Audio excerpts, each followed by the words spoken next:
नीटची पूर्वपरीक्षा, NCERTची पुस्तकं, टाटा मॅग्रोहिलचं भलं मोठं GSTचं किट आणि इतिहासावरच्या डाव्या विचारसरणीतली पुस्तकं यांच्याशी रोज रात्रंदिवस लढाई सुरू केली. फार समजत नव्हतं तरी वाचत होतो. शेवटी 2-3 पारायणांनी अर्थ लागायला लागले. हळूहळू अभ्यासाची गाडी रुळावर यायला लागली. UPSCच्या पूर्वपरीक्षेचे बहुपर्यायी प्रश्न लांबलचक असतात. आमच्या वेळी 120 मिनिटांमध्ये सामान्य अध्ययनाचे 150 प्रश्न सोडवायला लागायचे. पूर्वपरीक्षेसाठी माझा वैकल्पिक विषय इतिहास होता. इतिहासाचे 120 मिनिटात 120 प्रश्न सोडवायचे असायचे. प्रश्नपत्रिका इंग्रजी किंवा हिंदी माध्यमातच असते. त्यामुळे प्रश्नपत्रिकेचं वेगानं आकलन होणं, प्रश्न समजून घेणं व उत्तरामध्ये योग्य पर्याय निवडणं या त्रिसूत्रीनं पूर्वपरीक्षेची तयारी करत होतो. जे ABCD पर्याय असायचे तेही परिच्छेदांच्या रूपात असायचे. त्यामुळे वेळेत पेपर सोडवायला कसोटी लागायची. त्यावेळी निगेटिव्ह मार्किंगची पद्धत सुरू झाली नव्हती. इतिहासात ज्याला 120 पैकी 85च्या वर आणि GSला 150 पैकी 100च्या वर गुण मिळत त्याच्या यशाची खात्री पक्की असायची. अग्निहोत्रींचं इतिहासाचं पुस्तक मी शब्दाबंबाळ करून वाचलं. सलबर्डन म्हणजे खालून वर या जे JNU मधील मार्क्सिस्ट इतिहास पद्धतीचं आकलन व्हायला सुरुवात झाली होती. रोमिला थापर, बिपिनचंद्र, AL बाशम यांची इतिहासावरील पुस्तकं मला प्राचीन माध्यमिक व आधुनिक भारताच्या मी न अभ्यासलेल्या ऐतिहासिक घडामोडींची अनुभूती द्यायला लागली. या परीक्षेसाठी कशातून काय वाचायचं यापेक्षा कशातलं काय वाचायचं नाही हे अधिक महत्त्वाचं असायचं. त्यामुळे बाशम यांच्या the wonder that was India या पुस्तकातले समाज, धर्म व रोजचे जीवन हे 3च चॅप्टर वाचायचे.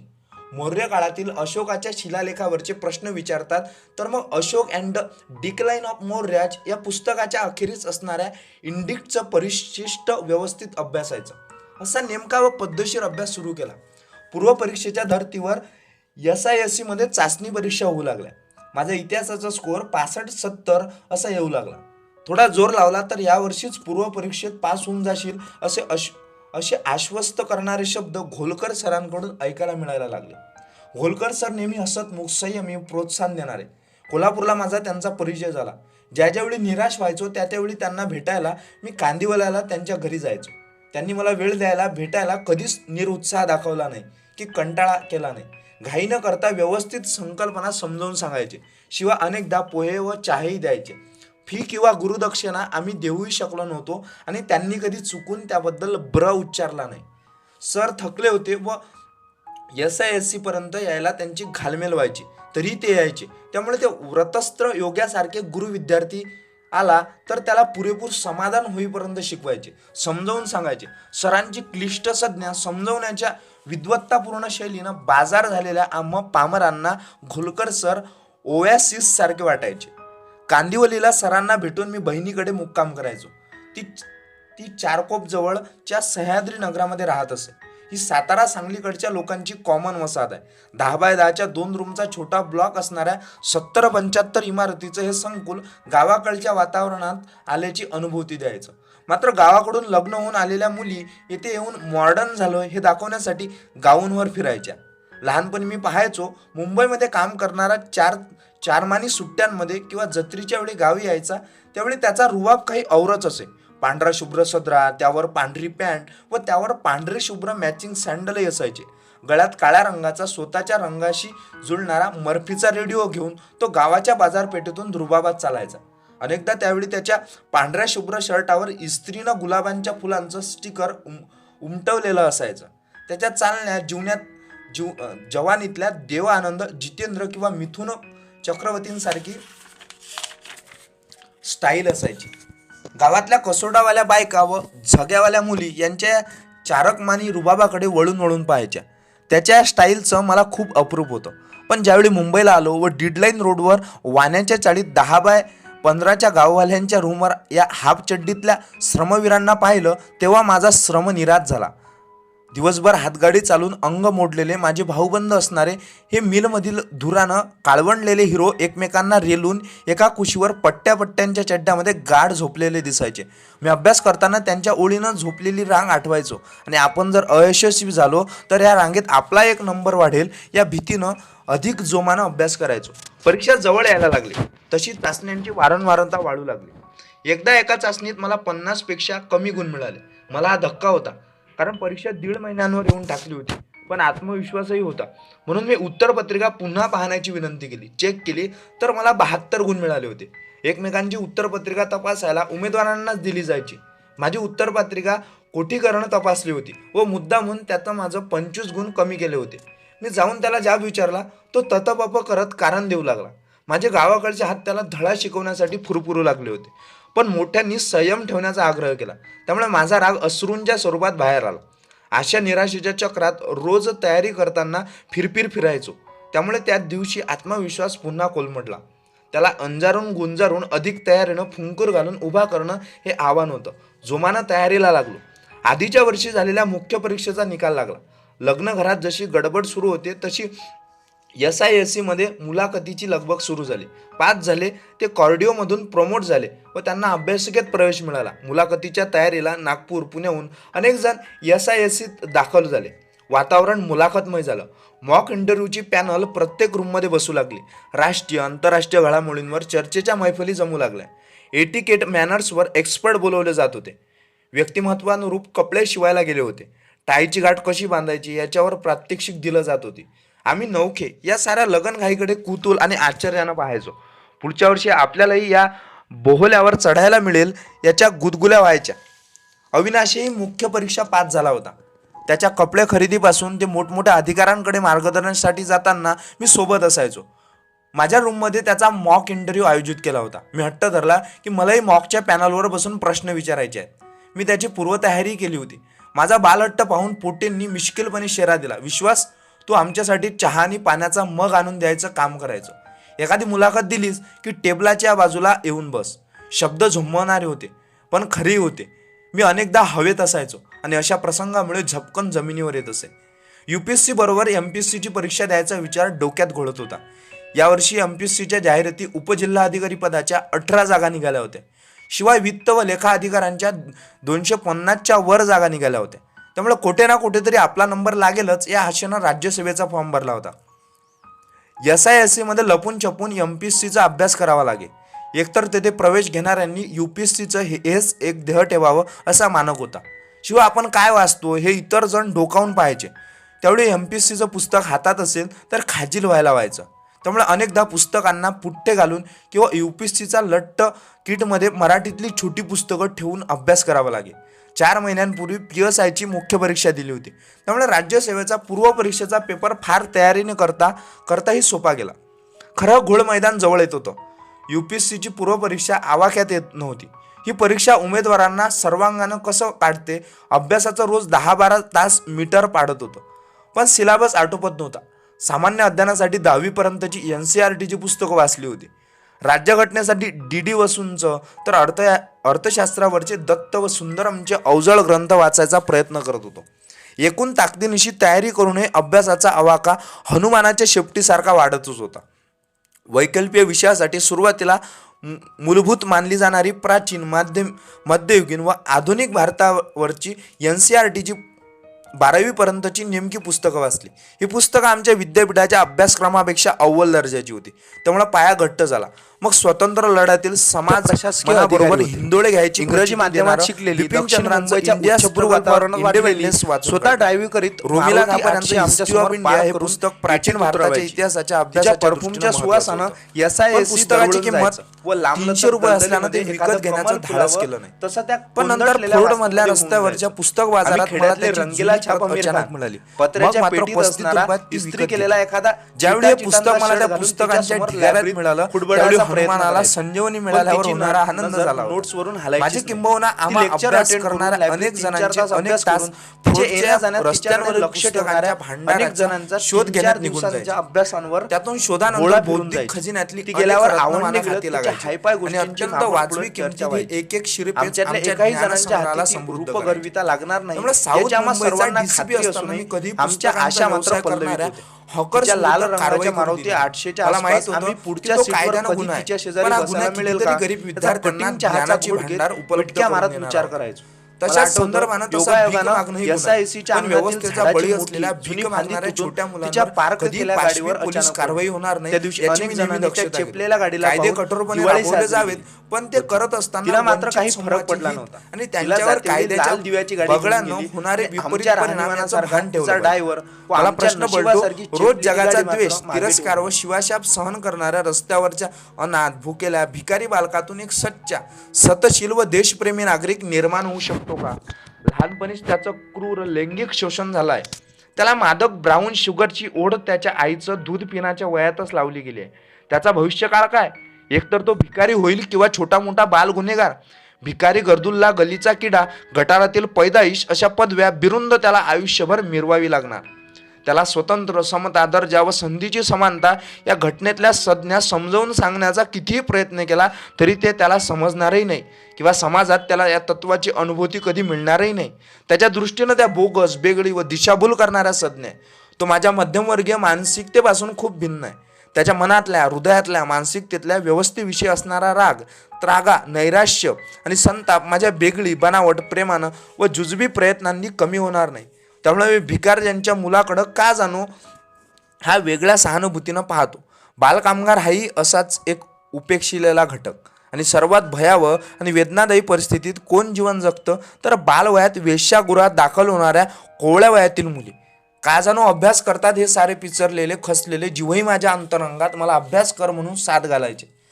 कदाचित माझी त्यांच्यासाठी काही कर्तव्य बाकी होती. परिवर्तन, बदल म्हणजे दुसरं तिसरं काही नसून ज्याकडे काहीच नाही अशांना आपल्यातील थोडंसं प्रत्येकानं वाढून देणं.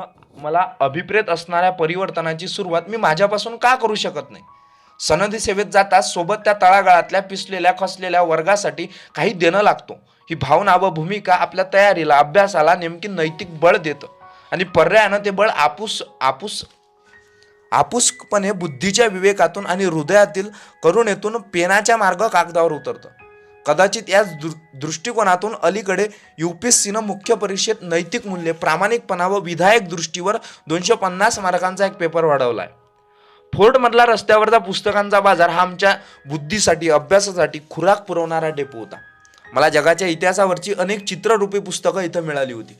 त्यामुळे UPSCच्या अभ्यासक्रमाचा संबंध नसला तरी मला ही पुस्तकं वाचल्यानंतर इतिहास डोळ्यासमोर उभा राहायचा.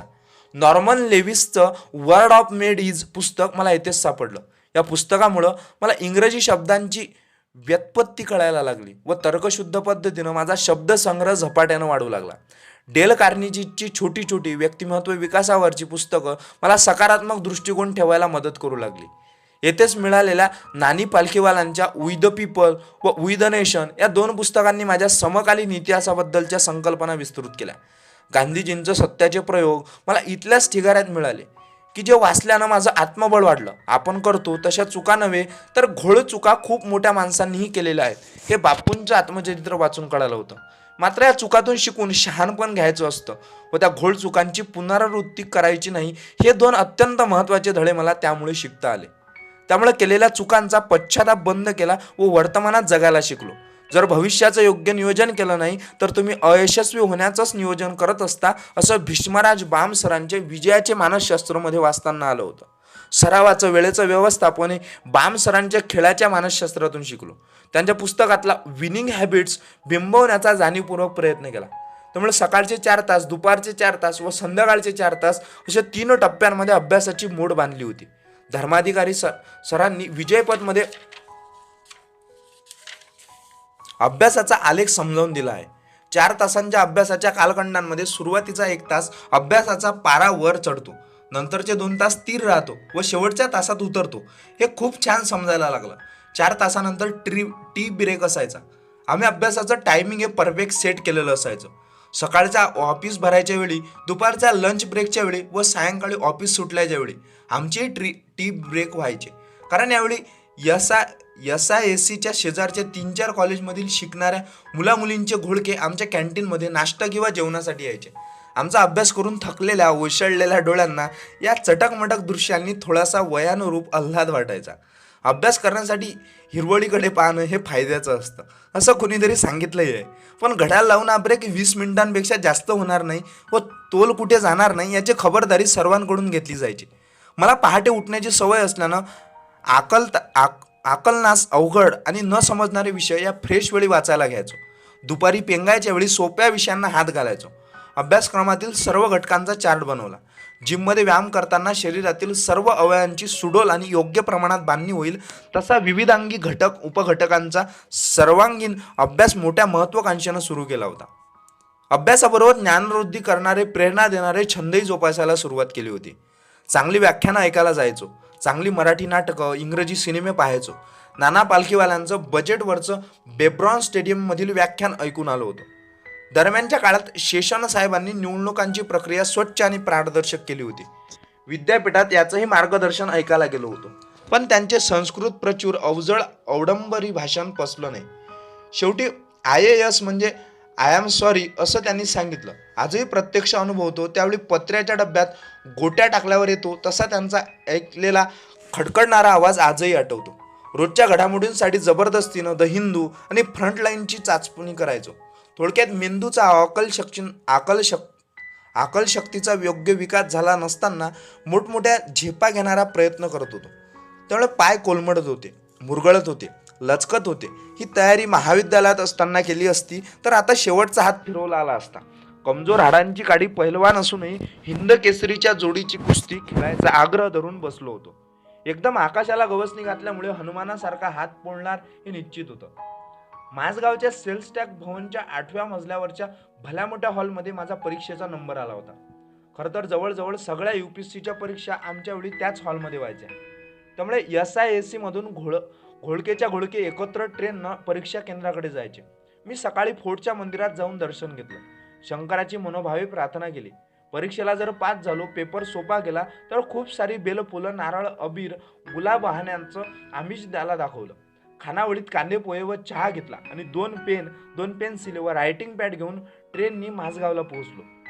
ट्रेनच्या धडधडीबरोबर काळजाचा ठोकही वेग धरत होता. आदल्या रात्री टेन्शनमुळे चांगली झोप झालेली नव्हती. त्यामुळे डोळे तारवटलेले होते. कच्चे पोहे खाल्ल्यामुळे पोट डांबारलेलं होतं. पेपर कसे जाणार याचं हे पूर्वसूचितच होतं. पहिला पेपर इतिहासाचा होता. जळजळ हाताने पेपर हातात घेतला तर प्रश्न शब्दबंबाळ व अनाकालीन संदर्भांनी बरबटलेले वाटू लागले. अनेक प्रश्नांचा अर्थच लागत नव्हता. तरी जसं जमेल तसे पर्याय निवडले व अस्वस्थपणे मनाचा धापा टाकीत 120 प्रश्नांना पूर्णविराम दिला. 2 पेपरच्या मध्ये 2 तासांचा गॅप होता. बाहेर आलो. वडापाव आणि थम्सअप घेतलं. थम्सअपनं ढेकर येतात व पोट हलकं होतं हा लहानपणापासूनचा गैरसमज होता. आता मात्र त्याच्या उलट झालं. अजून गरगरायला लागलं होतं. सामान्य अध्ययनाच्या पेपरचीही गती इतिहासाच्या पेपरासारखीच झाली. चालू घडामोडींना प्राधान्य दिलं गेलं होतं. खरं तर जे अर्थकारण, विज्ञान व तंत्रज्ञान, राज्यशास्त्र व भूगोलवरचे प्रश्न होते तेही चालू घडामोडीच्या अनुषंगानंच आले होते. पारंपरिक प्रश्नपत्रिका नव्हती. पेपर गठ्ठ्यातून गेला. यावेळी विकेट जाणार याचा कुणकुण लागली होती. धीर खचला, उत्साह विझला, डोक्यात निराशेचा चिखलगाळ साचला.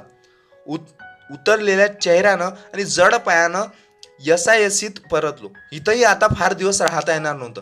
जे पूर्वपरीक्षेत पास होतात त्यांनाच मुख्य परीक्षेच्या तयारीसाठी पुढे 6 महिने हॉस्टेलमध्ये राहण्याची सुविधा चालू राहते. 2.5 महिन्यांनी प्रिलिमचा निकाल लागणार होता. तोपर्यंत सर्वांना समान रूममध्ये ठेवण्याची मुभा होती. विद्यापीठ वसतिगृह सोडून दिलं होतं. अस्थिरता व उद्विग्नता 24 बाजूंनी काळे ढग देऊन यायला लागली होती. श्रमपरिहारासाठी गावी गेलो. आठवडाभर रानामाळ्यात भटकलो. आईच्या हातच्या मटण भाकरीवर ताव मारला. सुस्त होऊन झोपा काढल्या. आठवडाभरात गावाकडच्या जादुई हवेनं मनावरची निराशेची जळमट दूर झाली. लोक 5-5 वर्ष तयारी करतात. आपलं तर पहिलं वर्ष, पहिला प्रयत्न आहे. खचायचं नाही, उठायचं नाही आणि पुन्हा झटायचं. पाया घट्ट करण्यासाठी विषयांचा आवाका अभ्यासाच्या बैठका गणित येत होता. हे पूर्वपरीक्षेच्या तयारीवेळी अनुभवलेलं होतं. आता चुकून पूर्वपरीक्षेला पास झालो तरी 3-4 महिन्यात मुख्य परीक्षेला योग्य तयारी अभावी समोर जाणं आव्हानात्मक होतं. म्हणून पुन्हा मनाचा पदर घट्ट कोसला. डोक्यात साठलेलं मळभ दूर सारलं. पडलेला अभ्यास मेरू पुन्हा उभा केला व मूलभूत तयारीसाठी रणशिंग फुकलं. मराठी साहित्य हा दुसरा वैकल्पिक विषय मुख्य परीक्षेसाठी निश्चित केला होता. मराठी साहित्य, व्याकरण, समीक्षा यांचा रूढ अर्थानं मी विद्यार्थी नव्हतो. मला खरं तर या विषयाचं विद्यार्थी व्हायचंच नव्हतं. मला 3 महिन्यात मराठीच्या दोन्ही पेपरची व्यावसायिक तयारी परीक्षार्थी म्हणून करायची होती. SISC मध्ये पुण्याच्या सदाशिव पेठेतील सोमन यांच्या मराठी साहित्य कॅप्सूल कोर्सची माहिती मिळाली होती. आठवड्याभरानंतरच ते क्लास सुरू होणार होते. एशिया बसनं पुणे गाठलं. पुण्याच्या काळ्या हौदाजवळ सोमन सर ट्युशन्स घ्यायचे. सदाशिव पेठेत 10x10ची रूम कॉट बेसिसवर 2 महिन्यांसाठी भाड्यानं घेतली. सरांचा क्लास त्यांचा 3 मजली खानदानी वाड्यातल्या तळमजल्यावरच्या अरुंद दिवाणखान्यात होता. अपुऱ्या जागेत एकमेकाला खेटून बसूनच आम्ही सरांचं त्यांच्या जुन्या पुराण्या खानदानी वाड्यावरचं व्याख्यान ऐकायचो. सोमन वाड्या ठिकाणी सोमन वाड्याचं 5 पिढ्यांनी 25 कुटुंबामध्ये विभाजन केलं होतं. त्यामुळे पंजोबा ज्या ठिकाणी बाथरूमला जात असतील तेवढ्या जागेतच पंतून संसार थाटला होता. अर्थातच सर मात्र प्रशांत दामलेसारखे उत्साह आणि आवेशानं साहित्य शिकवताना पात्रामध्ये घुसायचे. हना आपटेंची भलीमोठी पण लक्षात कोण घेतो या कादंबरीची समीक्षा त्यांनी 2 तासात उत्कृष्टपणे केली व तिच्यावर कोणत्याही अंगानं प्रश्न विचारला तर 500 ते 600 शब्दांची जुळणी करता येईल याची तयारी करून घेतली. खरं तर साहित्याची भाषा, समीक्षा आणि स्वरूप शिकायला सदाशिव पेठेपेक्षा उत्तम जागा महाराष्ट्रात तरी सापडायची नाही. मला या जुन्या वाड्यांच्या व नव्या काँक्रीटच्या इमारतींना खेटून असणाऱ्या डांबरी रस्त्यावरून चालताना मराठी साहित्यातील अनेक पात्र दिसायची. मी त्यांच्याशी मुकसंवाद साधायचो. भांडी घासताना किंवा कपडे धुताना एखादी सोज्वळ, साधी आणि देखणी स्त्री दिसली की मी तिच्यात एकच प्याला त्या सिंधूला शोधायचो. रात्रीच्या वेळी अनेक भेलखंडात चालणारे तळीराम भेटायचे. पुण्यात मराठी नाटकांची, सांस्कृतिक कार्यक्रमांची रेलचेल होती. कथा, कविता, नाटक, कादंबरी या संकल्पना समजून घ्यायला मी सिनेमा व नाटकांचा बेमालूपणे उपयोग करून घेतला. सिनेमातून दृकश्राव्य माध्यमांच्या अनुषंगाने एखादी कलाकृती उभी केली जाते. त्यातील कॅरेक्टरही जवळच्या व्यक्तींसारखे आपल्याशी लगट करू लागतात. त्यातल्या कॅर्थोसिसने आपलेही डोळे ओलावतात. कादंबरी वाचताना मी समरस होऊन सिनेमा उभा करण्याचा प्रयत्न करायचो. आपल्या आवडत्या अभिनेत्यांना या पात्रामध्ये घुसवायचो. त्यामुळे कथा कादंबरीतील पात्र माझ्यासाठी जिवंत होऊ लागली. माडगुळकरांची मानदेशी माणसं माझ्या आजूबाजूला बसून गप्पा मारू लागली. लीळाचरित्रापासून संत, पंत, तंतांचं लिखाण मी लिहायला पेरू लागलो. साहित्य शिकताना खरंच मजा येत होती, मात्र व्याकरणाचा बोध योग्य पद्धतीनं होत नव्हता. लीला गोविलकरांचं मराठी व्याकरणाचं उत्कृष्ट पुस्तकही मदत करत नव्हतं. सुदैवानं त्यावेळी परीक्षा पॅटर्न असा होता की अख्खं व्याकरण जरी अभ्यास करताना वगळलं तरी चालायचं. समीक्षेवर मात्र येणारा कोणताही पर्यायी प्रश्न लिहायची तयारी ठेवावी लागली. मी समीक्षा कोळून प्यायला लागलो. साहित्य आणि समाजाची सांगड घालायला लागलो. रोजच्या जीवनातल्या व आसपासच्या जगरहटीच्या अनेक संदर्भामध्ये परंपरा आणि नवता शोधायला लागलो. एकूणच मराठी साहित्याची चांगली तयारी झाली होती. मार्चमध्ये दिलेल्या राज्यसेवा पूर्वपरीक्षेचा निकाल लागला. पास झालो होतो. क्लास 1 पदासाठी अनेक जागा होत्या. आपण लिखाणात जर उजवे आहोत, त्यामुळे राज्यसेवेच्या मुख्य परीक्षेत सूत जमलं तर यावेळी कोणता तरी साहेब होणार असा निश्चय आत्मविश्वास निर्माण झाला होता. पुण्याची सदाशिव पेठ सोडून मुंबईला आलो. आठवड्याभरातच UPSCचा प्रिलिमचा निकाल लागला. अपेक्षेप्रमाणे नापास झालो होतो. शंभू महादेवाच्या बेलफुलांनी काही चमत्कार केला नव्हता. एक अटेम्प्ट वाया गेला होता. त्यापेक्षा अधिक दुःख SISC मधील रूम सोडायचं होतं. निदान MPSCच्या सुखद निकालानं जीवदान मिळालं होतं. आत्मविश्वास, महत्वाकांक्षा व परिश्रमाच्या त्रिसूत्रीचा दिवा मात्र तेवत राहणारा होता. त्यावेळी देशमुख साहेब सार्वजनिक बांधकाम मंत्री होते. मंत्रालयात जाऊन त्यांच्यासमोर गाऱ्हाणं मांडलं. त्यांनी परीक्षा होईपर्यंत SISCला खेटून असणाऱ्या सार्वजनिक बांधकाम विभागाच्या विश्रामगृहात राहण्याची सोय केली. आता तर एकट्याला एक रूम मिळाली होती. पायी चालत SISC मधून विश्रामगृहात सामान हलवलं. शेजारच्याच रूममध्ये जितेंद्र यादव व दीपक पाटील हे 2 उपजिल्हाधिकारी राहायला आले होते. त्यांची UPSCच्या मुख्य परीक्षेची तयारी सुरू होती. MPSCचं मार्गदर्शन मिळेल या आशेने यादव साहेबांची मी घसट वाढवली. त्यांचा अभ्यास दांडगा होता.